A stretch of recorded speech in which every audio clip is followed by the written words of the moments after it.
brought to you by Palvi Agrico. आता शेतीसाठी जे काही लागणार ते घरपोच मिळणार, तेही मोबाईलच्या एका क्लिकवर.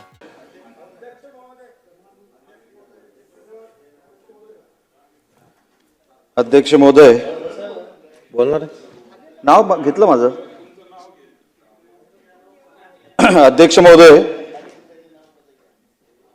पुरवणी मागणी 2025-26 नाव घ्या सगळ्यांची. यावर चर्चा करण्यासाठी आपण मला इथे बोलण्याची संधी दिली, त्याबद्दल मी आपले आभार व्यक्त करतो. बोललाय ना? आज साहेब, या किती जण आहे? पुरवणी मागण्यांमध्ये सगळ्यांची. हो, सगळ्यांची नाव घ्या. आपण जर डिटेलिंग बघितली बोलणार आहे? जाऊ का? तर 3 विभागांवर ही चर्चा होणार आहे आणि उरलेल्या 3 विभागांवर उद्या चर्चा होणार आहे. त्या चर्चेमध्ये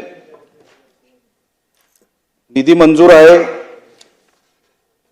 तो 1500 कोटीच्या वर काहीतरी आहे, ज्याच्यावरती चर्चा होणार आहे. आणि ज्याच्यावरती चर्चाच होणार नाहीये तो 10,482 कोटीचा जो काही इकडे ॲलोकेशन झालंय त्याच्यावरती चर्चा होणार नाहीये. 1566 कोटीवर आणि बिनचर्चेचे जाणार किती? 10,000 कोटीच्या वर.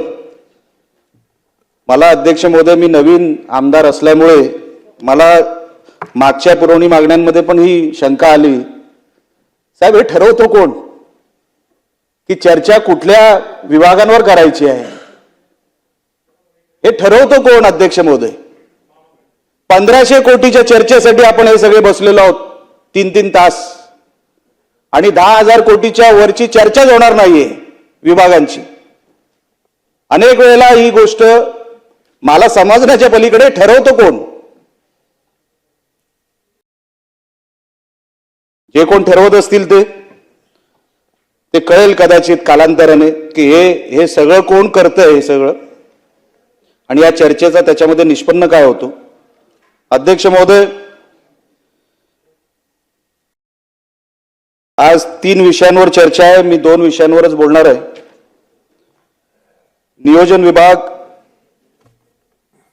बाब क्रमांक 121 पृष्ठ क्रमांक 86 आणि बाब क्रमांक 122 पृष्ठ क्रमांक 87.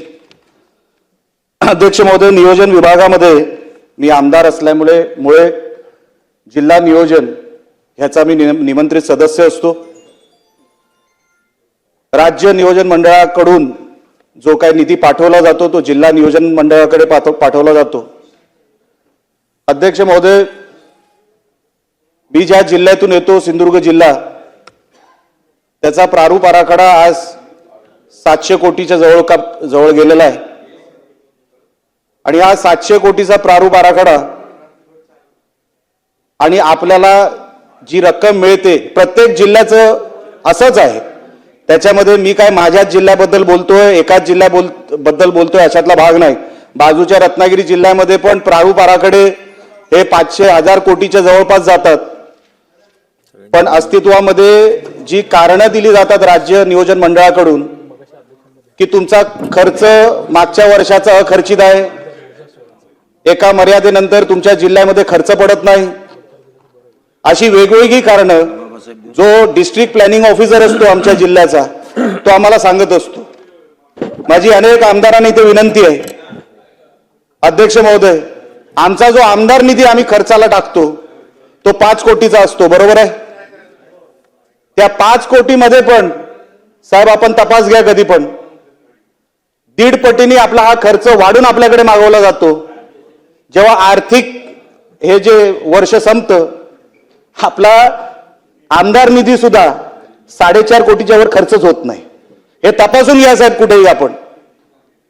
म्हणजे नेमके अधिकारी आपल्याला सांगतायत काय? निधी, आमचा आमदार निधी जर खर्च होत नसेल, आम्हाला 5 कोटी दिला जातो, दाखवला जातो 6.5 कोटी आणि खर्च होतो 4.5 कोटीच्या खालचा. सॉरी, दाखवला जातो 6.5 कोटी आणि खर्च 4.5 कोटीच्या खाली. अध्यक्ष महोदय, कसं चालणार? प्रशासकीय मान्यता आम्ही प्रशासकीय मान्यतेसाठी दीड महिना थांबतो अध्यक्ष महोदय. आमच्याकडे 4 महिने सरासरी 4000 मिलीमीटर पाऊस पडतो. मी अनेक वेळा बोललेलो आहे. सलग 4 महिने आमच्याकडे प्रचंड पाऊस असतो. कसलीच विकास कामं, रस्त्याची तो सोडूनच द्या, कसलीच विकास कामं आमच्याकडे त्या 4 महिन्यामध्ये करू शकत नाही अशी परिस्थिती आहे. प्रशासकीय मान्यता डेडलाईन ऑक्टोबरमध्ये, वर्क ऑर्डर आम्हाला मिळेपर्यंत नोव्हेंबरचा शेवटचा आठवडा आम्ही गाठतो. मार्च महिन्यामध्ये परत तुम्ही नवीन बजेट इथे सादर करणार. आम्हाला काम करण्यासाठी फक्त 3 महिने मिळतात. त्या 3 महिन्यामध्ये देवाची कृपा आहे, किमान हे सगळे हेड जिल्हा परिषदेकडे वर्ग होतात आणि खर्च करायची जबाबदारी जिल्हा परिषदेची असल्यामुळे आम्हाला 2 वर्षाचा जो काय मुभा असतो जिल्हा परिषदेच्या माध्यमातून मिळतो, जिल्हा नियोजनाच्या मंडळाच्या माध्यमातून मिळत नाही. अध्यक्ष महोदय, प्रशासकीय मान्यता द्यायला एवढा वेळ का लागतो? अध्यक्ष महोदय, जे कोण मंत्री याच्यावरती रिप्लाय देतील, माझी विनंती असेल त्यांना, सगळ्या आमदारांच्या वतीने मी बोलतो, साहेब प्रशासकीय मान्यता कुठलीही जिल्ह्यातली ही किमान आणि मॅक्सिमम कालावधी 10 दिवसाच्या आतच आम्हाला प्रशासकीय मान्यता या अधिकाऱ्यांनी काढून दिली पाहिजे. 10 दिवसाच्या आत. कशासाठी लागतो? सगळे हे ठरलेले आहेत अध्यक्ष महोदय. अनेक वर्षांपासून ते अधिकारी त्या खुर्चीवर बसलेले आहेत. सगळ्या डिपार्टमेंटचा अभ्यास त्यांना आहे. मग कशासाठी दीड महिना, एक महिना लागतो? 10 दिवसाच्या आतमध्ये प्रशासकीय मान्यता देऊन टाका. वर्क ऑर्डर पुढच्या 15 दिवसामध्ये देऊन टाका. आम्हाला काम करायला कोकणामध्ये अजून 1 महिना मिळेल.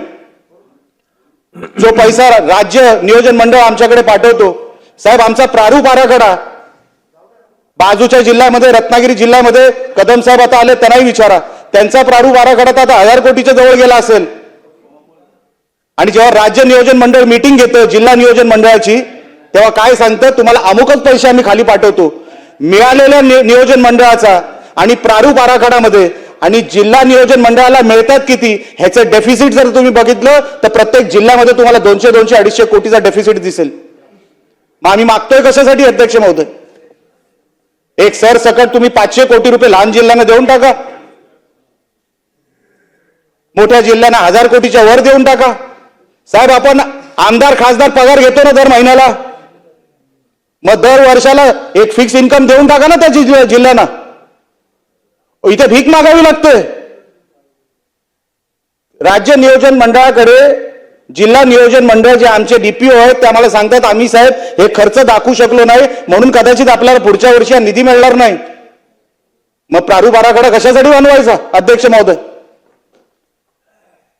साहेब हे सगळे जिल्हे जर तुम्ही घेतले आणि 500 करोड रुपये देऊन टाकले, साहेब आपण बजेटवर चर्चा करतोय, बजेटच्या पुरवणी मागण्यांवर. आपला मूळ बजेट किती आहे साहेब? 7,57,000 कोटीचा. पुरवणी मागण्या किती आहेत? 1,44,000 कोटीच्या.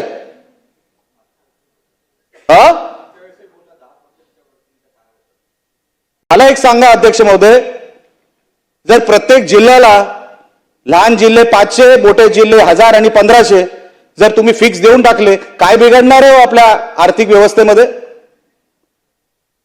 काय बिघडणार आहे? इथे नियोजन मंडळाला सांगावं लागतं, आम्ही हे पुढच्या वर्षी करू, आमच्याकडे पाऊस खूप पडला, सरासरी 4000 मिलीमीटर नाही, यावेळेस 4500 मिलीमीटर पडला, हे कन्व्हिन्स करावं लागतं. आणि मग आमदार बोलणारच आम्हाला निधी अपुरा पडतो. म्हणून माझी अध्यक्ष महोदय आपल्याला विनंती आहे की एक जिल्ह्याला फिक्स इन्कम देऊन टाका. कशासाठी ही भानगड पाहिजे? प्रत्येक वेळेला त्या जिल्हा नियोजनाच्या बैठकीत जावं आणि मग ते प्रारूप आराखडे बघावे आणि मग आम्ही प्रश्न विचारायचे, हे पैसे मिळणार कधी? असं कुठेतरी आपल्याला आपल्या आर्थिक व्यवस्थेमध्ये अध्यक्ष महोदय हे बदल करावे लागतील. कारण का आता काळ बदललाय, येणाऱ्या काळामध्ये आपल्याला हे 100% बदल करावे लागतील. एवढी विनंती आपल्या निमित्ताने मी सभागृहाला करतो. दुसरा मुद्दा, सार्वजनिक आरोग्य विभाग, बाब क्रमांक 124, पृष्ठ क्रमांक 90, 125, पृष्ठ क्रमांक 90, 126, 91, पृष्ठ क्रमांक. अध्यक्ष महोदय, कंत्राटी सेवेमध्ये 32 कोटी 88 लाख रुपये खर्चाची तरतूद करण्याचं सुचवलं गेलेलं आहे. अध्यक्ष महोदय, कंत्राटी सेवा प्रत्येक जिल्ह्यामध्ये आहे, त्याच्याबद्दल काय नाव घ्या घेऊ. वेगळं सांगायची काय मला काही गरज नाही. हे जे कॉन्ट्रॅक्टर जे आहेत साहेब, तिघच राहिलेत ना बोलायची. हे कॉन्ट्रॅक्टर तिघांची ज्यांची आपण बिलं भरतोय 32,88,00,000 येईल त्यांना. हे प्रत्येक जिल्ह्यामध्ये अध्यक्ष महोदय खाली केलेली आहे. काय सेवा देत आहेत ह्याच्यावरती कधीतरी एक वेगळी चर्चा झाली पाहिजे. ती कुठपर्यंत आलं? कसली सेवा देत आहेत हे कॉन्ट्रॅक्टवर जे काय मॅन पॉवर सप्लायर आहेत, कसली सेवा देत आहेत हे जनच झालेत का? साहेब? आमच्या एका, आता तुम्ही थकबाकी म्हणाल अनिल मांगुळकर. तर ही थकबाकी फक्त कॉन्ट्रॅक्टरांना देण्यासाठी, तर आमच्या जिल्ह्यामध्ये तिघं समजा नाव घ्या त्यांची. आपल्या महिला हॉस्पिटल त्यामध्ये 53 कर्मचारी आहेत तिघांची नाव घ्या. आणि 4 कंपन्यांना कॉन्ट्रॅक्ट दिलेला आहे, 4 कंपन्यांना, आणि त्यांचा थकीत पगार हा एक प्रत्येकी काहीतरी 40,000 आहे. हे सगळे मिळून कंत्राटी सेवेमध्ये हे जे कोण सप्लायर आहेत, कॉन्ट्रॅक्टर आहेत, ह्यांची थकबाकी आता साहेब 4 कोटी 4.5 कोटीच्या वर गेलेली. आमचा जिल्हा लहान आहे. आता मला सांगा, कॉन्ट्रॅक्टरांची लबाडी बघा.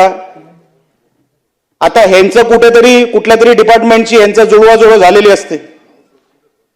हे ते पैसे काढतात कसे तरी, खाली कर्मचाऱ्यांना मिळत आहेत का? खाली कामगारांना मिळत आहेत का? तपासून घ्या साहेब, तपासून घ्या. या कॉन्ट्रॅक्टरना आपण पैसे देतोय सरकार म्हणून. हे 32 कोटी रुपये पुरवणी मागण्याच्या माध्यमातून आपण तरतूद करून ठेवलेली आहे.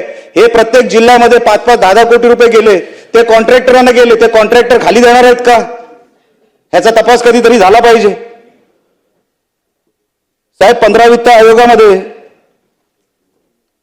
आणि त्यांच्या शिफारशीनुसार आरोग्य सेवा बळकट करण्यासाठी 178 कोटीची तरतूद ह्या वर्षात तुम्ही करा असं सांगण्यात येत आहे. ते होईल की न होईल हा नंतरचा भाग आहे.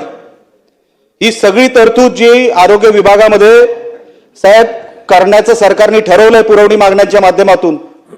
एकदा साहेब ग्रामीण भागामध्ये पीएचसीची अवस्था बघा, पीएचसीची अवस्था बघा, प्रायमरी हेल्थ सेंटरची काय अवस्था आहे तिकडे साहेब. कुठल्याही हेल्थ सेंटरच्या आतमध्ये गेलो ना गावामध्ये पीएचसीच्या, आम्हाला वाईट वाटतं तिकडे लोक काम कशी करतायत ती.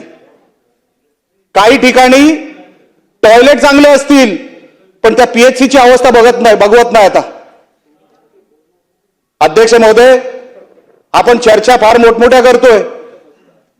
प्रायमरी हेल्थ केअर मध्ये आताच कुठले तरी मला वाटतं सदस्य बोलत होते, डायरेक्ट रिफर करतात सिव्हिल हॉस्पिटलला. सिव्हिल हॉस्पिटलची अवस्था पीएचसी पेक्षा खराब झालेली आहे. मग हे पब्लिक हेल्थ सेंटर जे आहेत, प्रायमरी हेल्थ सेंटर जे आहेत, कशासाठी बनवलेत अध्यक्ष महोदय? माझ्या मतदारसंघात 36 पीएचसी आहेत. कुठेतरी आम्हाला असं वाटतं की एमबीबीएस डॉक्टर हाताळत असतील, काही ठिकाणी तर एमबीबीएस डॉक्टर सुद्धा नाही आहेत.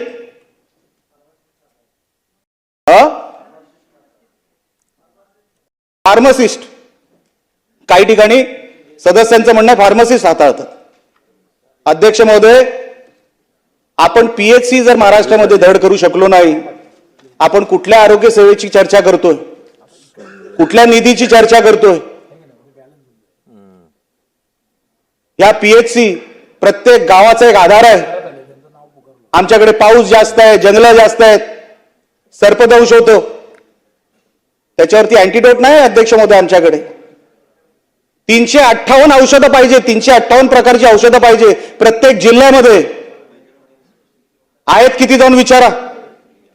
प्रत्येक जिल्ह्यामध्ये बिलांची म्हणजे औषधांच्या बिलांची थकबाकी ही 8-8 कोटीपर्यंत गेलेली आहे. या 178 कोटीमध्ये होणार आहे अध्यक्ष महोदय? हे गणित कसं जुळवणार आपण? औषधं 358 प्रकारची आपल्या जिल्ह्यामध्ये असलीच पाहिजे. ती आहेत किती जरा एकदा ऑडिट करायला सांगा. माझ्याकडे यादी माझ्या जिल्ह्याची आहे, माझ्या मतदारसंघाची आहे. 70% त्या फार्मसीकडे औषधच नाहीयेत. आपण कसले पेशंट बरे करतोय की मारतोय? त्यांची विकेटच पडेल कधीतरी, आणि पडलेही असतील अनेक ठिकाणी. म्हणून माझी अध्यक्ष महोदय आपल्या मार्फत विनंती आहे, 1566 कोटीचा जरी हा पुरवणी मागण्याचा चर्चेचा विषय असला, ही सगळी पुरवणी मागणी मला असं वाटतं 11,000-11,500 कोटीची आहे. सरकारमध्ये ही शेवटची, मला वाटतं या आर्थिक 25-26 मधली ही शेवटची पुरवणी मागणी आहे. यामध्ये आपल्याला काहीतरी मिळावं. आरोग्य खातं महत्वाचं आहे, जिल्हा नियोजन महत्वाचं आहे, नियोजन खातं महत्वाचं आहे, राज्य नियोजन मंडळ महत्वाचं आहे. या सगळ्या ज्या तरतुदी किंवा सगळ्या ज्या मागण्या मी आपल्यासमोर केल्या साहेब गंभीर रूपाच्या आहेत. आता याच्यावर दुरुस्ती झाली नाही. आम्ही ग्रामीण भागातले आमदार आहोत. ग्रामीण भागामध्ये जेव्हा आम्ही कामाला जातो, आम्ही तिथे काम करतो, खाली तळागाळापर्यंत आम्हाला पोहोचावं लागतं. साहेब जिल्हा नियोजन हे ठरवतो कोण? मॅपवर. आमचा जिल्हा लहान दिसत असेल साहेब, पण प्रत्येक गाव हे 1000-1200 हेक्टरांचं आहे. एक वाडी डोंगरावर आहे, ते एक वाडी आमची खाली जंगलात आहे कुठेतरी. मुलांना शाळेत जायला ना पण 2-2 किलोमीटर लागतात चालत, पायी. म्हणून भूगोलावर धरू नका की इथे किती पैसे पाठवायचे ते.